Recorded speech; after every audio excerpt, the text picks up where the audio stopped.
हमारी कृषि व्यवस्था को ट्रांसफॉर्म करना बहुत जरूरी है, समय की मांग है। हम सदियों से जिस परंपरा में दबे हुए हैं, जकड़े हुए हैं, उससे मुक्ति पानी होगी और हमारे किसानों को उसके लिए हम मदद भी दे रहे हैं। हम उसको ट्रांसफॉर्म करने की दिशा में लगातार काम करते आए हैं।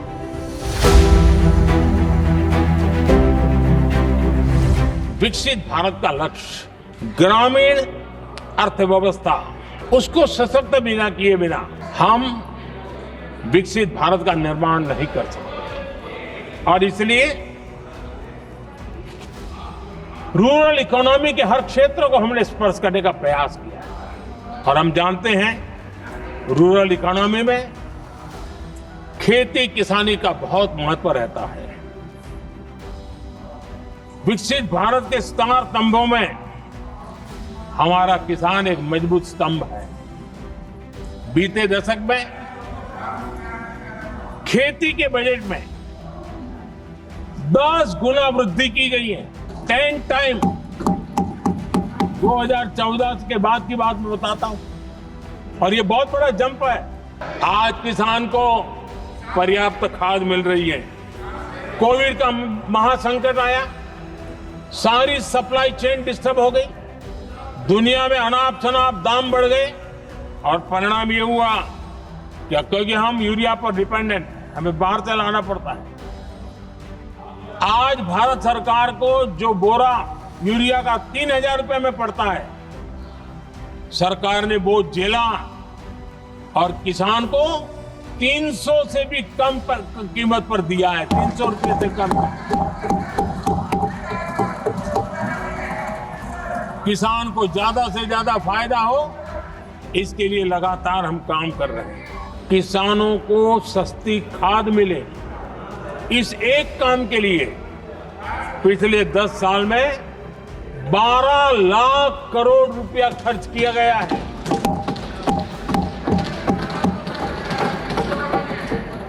पीएम किसान सम्मान निधि, उसे करीब 3.5 लाख करोड़ रुपए डायरेक्ट किसान के खाते में पहुंचे हैं। हमने रिकॉर्ड एमएसपी भी बढ़ाया और पहले की तुलना में बीते दशक में 3 गुना अधिक हमने खरीदी की है।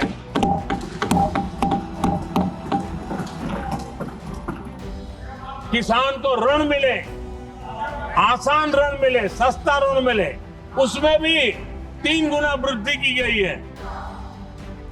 पहले प्राकृतिक आपदा में किसान को अपने हाल पर छोड़ दिया जाता था। हमारे सेवा काल के दौरान पीएम फसल बीमा के तहत 2 लाख करोड़ रुपए किसानों को मिले हैं।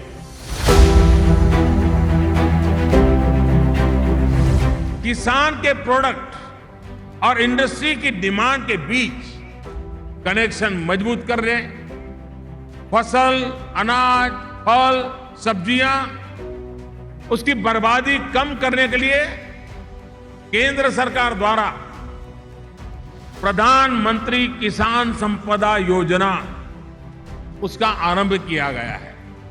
इस योजना के तहत पूरी सप्लाई और इंफ्रास्ट्रक्चर का आधुनिकीकरण किया जा रहा है। किसान की आय बढ़ाने और उसका नुकसान कम करने की दिशा में ये योजना बहुत ही महत्वपूर्ण है। इसी नुकसान को कम करने के लिए देश के फूड प्रोसेसिंग सेक्टर को मजबूत करने के लिए सरकार ने फूड प्रोसेसिंग में 100% एफडीआई को भी मंजूरी दी है।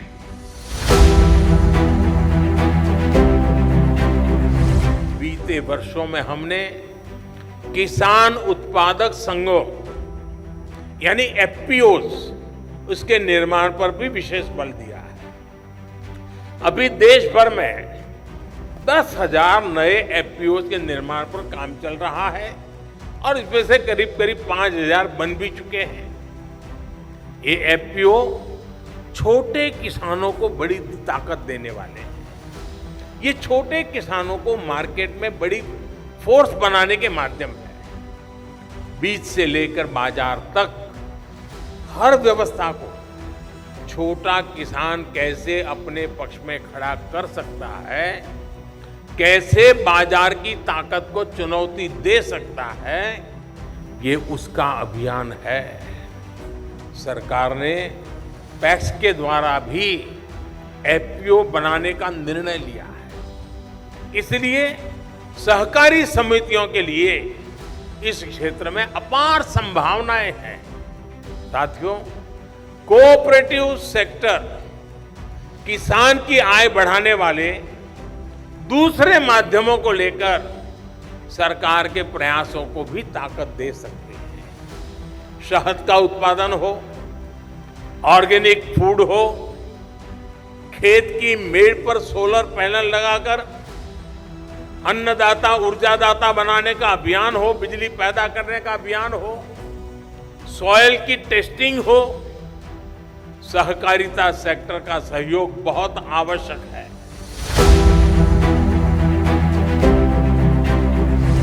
आज देश में लगभग 85% हमारे जो किसान हैं वो छोटे किसान हैं। 1 हेक्टर 1.5 हेक्टर से ज्यादा जमीन नहीं है इनके पास।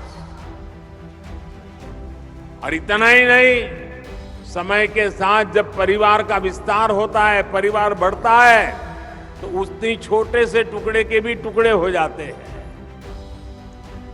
जमीन और छोटे छोटे टुकड़े में विभाजित हो जाती है। और आजकल जलवायु परिवर्तन देखते हैं हम।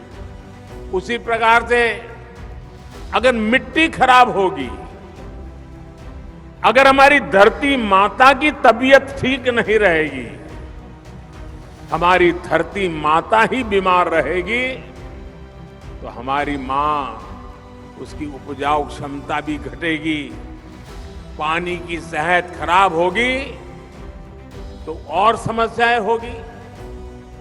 ये सब कुछ किसान अपनी रोजमर्रा की जिंदगी में अनुभव करता है। ऐसी स्थिति में खेती की पैदावार को बढ़ाने के लिए, अच्छी उपज के लिए हमें खेती में नई व्यवस्थाओं का निर्माण करना ही होगा। ज्यादा वैज्ञानिक पद्धति को, ज्यादा टेक्नोलॉजी को खुले मन से अपनाना ही होगा। इसी सोच के साथ हमने कृषि क्षेत्र में वैज्ञानिक पद्धतियों को बढ़ाने, टेक्नोलॉजी के ज्यादा से ज्यादा इस्तेमाल पर बल दिया है। आज देश में किसानों को 22 करोड़ सॉयल हेल्थ कार्ड दिए जा चुके हैं, ताकि उन्हें मिट्टी की सेहत की सही जानकारी मिले। हम अच्छी से अच्छी क्वालिटी के बीज किसानों को मिले, इसके लिए वैज्ञानिक तरीके से जागृत प्रयास कर रहे हैं। बीते 7-8 साल में 1700 से अधिक वैरायटी के ऐसे बीज किसानों को उपलब्ध कराए गए हैं, जो ये बदलती जलवायु परिस्थिति है उसमें भी अपना मकसद पूरा कर सकते हैं, अनुकूल रहते हैं।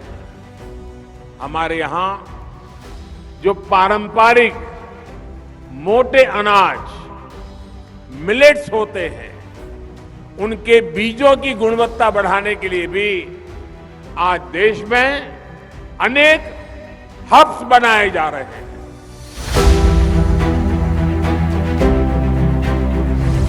आज के समय में पानी की कमी और क्लाइमेट चेंज के साथ ही न्यूट्रिशन भी एक बड़ा चैलेंज है।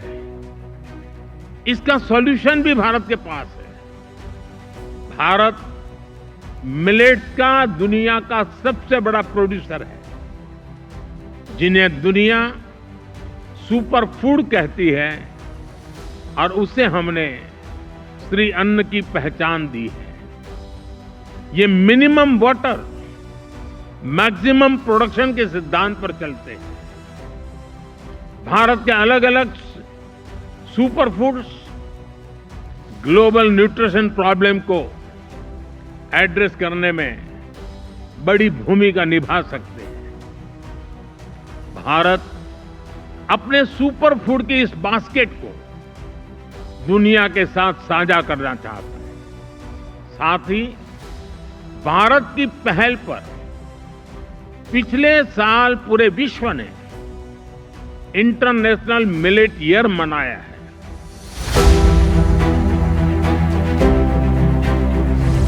हाल में ही एक बहुत बड़ी योजना पीएम प्रमाण को स्वीकृति दी गई है।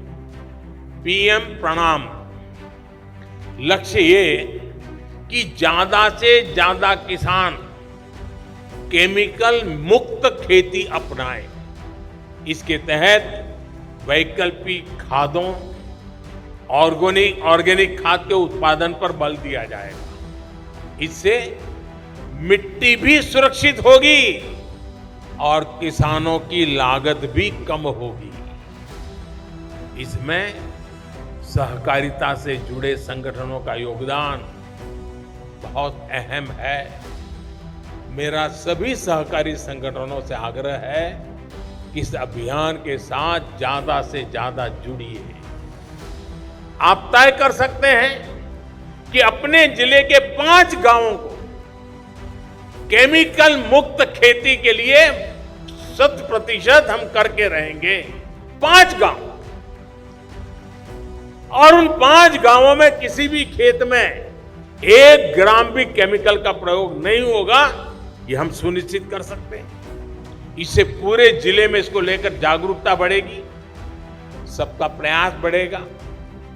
साथियों, एक और मिशन है जो केमिकल मुक्त खेती और अतिरिक्त आय दोनों सुनिश्चित कर रहा है। ये है गोबर धन योजना। इसके तहत देश भर में वेस्ट से वेल्थ बनाने का काम किया जा रहा है। गोबर से, कचरे से बिजली और जैविक खाद बनाने का यह बहुत बड़ा माध्यम बनता जा रहा है।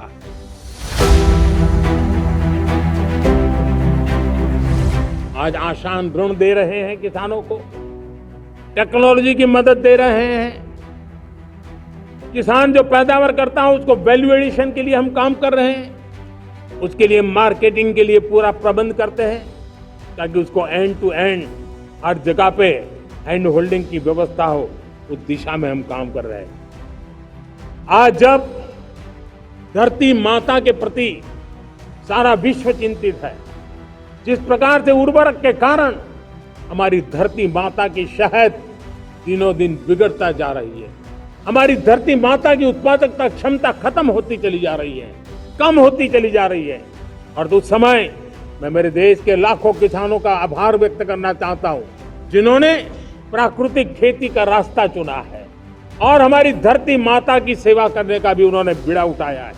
और इस बार बजट में भी हमने प्राकृतिक खेती को बल देने के लिए बहुत बड़ी योजनाओं के साथ बहुत बड़ा बजट में प्रावधान किया है।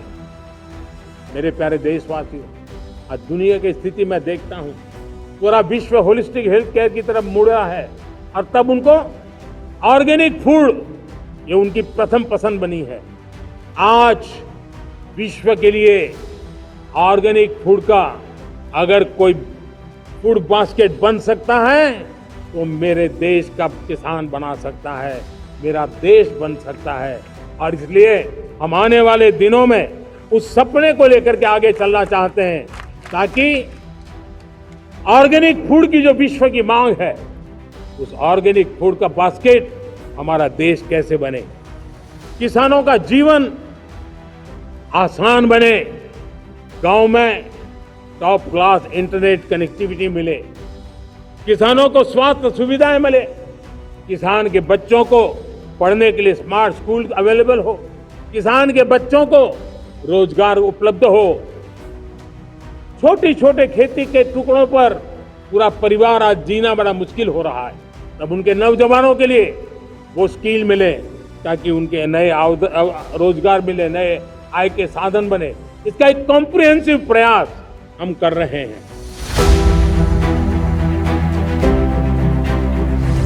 बदलते हुए भारत का एक महत्वपूर्ण पक्ष है डिजिटल एग्रीकल्चर।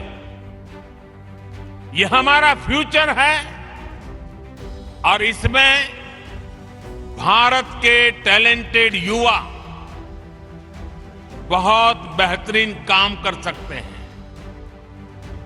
डिजिटल टेक्नोलॉजी से कैसे हम किसान को एम्पावर कर सकते हैं, इसके लिए भारत में प्रयास निरंतर बढ़ रहे हैं।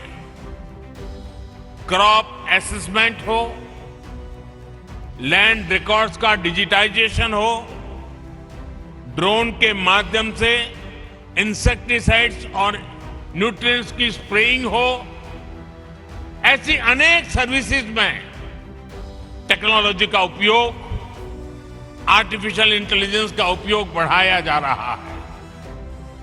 किसानों को सस्ती और हाई टेक सर्विस देने के लिए एग्रीकल्चर रिसर्च से जुड़े इकोसिस्टम्स और प्राइवेट एग्रीटेक प्लेयर्स के साथ मिलकर के काम हो रहा है। हमारे अन्न को औषधीय प्रभावों के साथ इस्तेमाल करने का पूरा आयुर्वेद विज्ञान है। ये पारंपरिक नॉलेज सिस्टम भारत के समाज जीवन का हिस्सा है। फ्रेंड्स, लाइफ और फूड को लेकर ये हजारों वर्ष पहले का भारतीय विजडम है। इसी विजडम के आधार पर भारत में एग्रीकल्चर का विकास हुआ है। भारत में करीब 2000 वर्ष पहले कृषि पराशर नाम से जो ग्रंथ लिखा गया था, वो पूरे मानव इतिहास की धरोहर है। ये वैज्ञानिक खेती का एक कॉम्प्रिहेंसिव डॉक्यूमेंट है, जिसका अब ट्रांसलेटेड वर्जन भी मौजूद है। इस ग्रंथ में कृषि पर ग्रह नक्षत्रों का प्रभाव, बादलों के प्रकार, रेनफॉल को नापने का तरीका और फोरकास्ट, रेन वाटर हार्वेस्टिंग, जैविक खाद, पशुओं की देखभाल, बीज की सुरक्षा कैसे की जाए, स्टोरेज कैसे की जाए, ऐसे अनेक विषयों पर इस ग्रंथ में विस्तार से बताया गया है। इसी विरासत को आगे बढ़ाते हुए भारत में एग्रीकल्चर से जुड़ी एजुकेशन और रिसर्च का एक मजबूत इकोसिस्टम बना हुआ है। Indian council of agriculture research के ही 100 से ज्यादा रिसर्च संस्थान है। भारत में एग्रीकल्चर और उससे संबंधित विषयों की पढ़ाई के लिए 500 से ज्यादा कॉलेज है। भारत में 700 से ज्यादा कृषि विज्ञान केंद्र है, जो किसानों तक नई टेक्नोलॉजी पहुंचाने में मदद करते हैं। साथियों, भारतीय कृषि की एक और विशेषता है। भारत में हम आज भी 6 सीजन्स को ध्यान में रखते हुए सब कुछ प्लान करते हैं। हमारे यहाँ 15 एग्रो क्लाइमेटिक जोन्स की अपनी खासियत है। भारत में अगर आप कुछ 100 किलोमीटर ट्रेवल करें तो खेती बदल जाती है। मैदानों की खेती अलग है, हिमालय की खेती अलग है, डेजर्ट ड्राई डेजर्ट की खेती अलग है, जहां पानी कम होता है वहां की खेती अलग है और कोस्टल बेल्ट की खेती अलग है। ये जो डायवर्सिटी है यही ग्लोबल फूड की सिक्योरिटी के लिए भारत को उम्मीद की किरण बनाती है।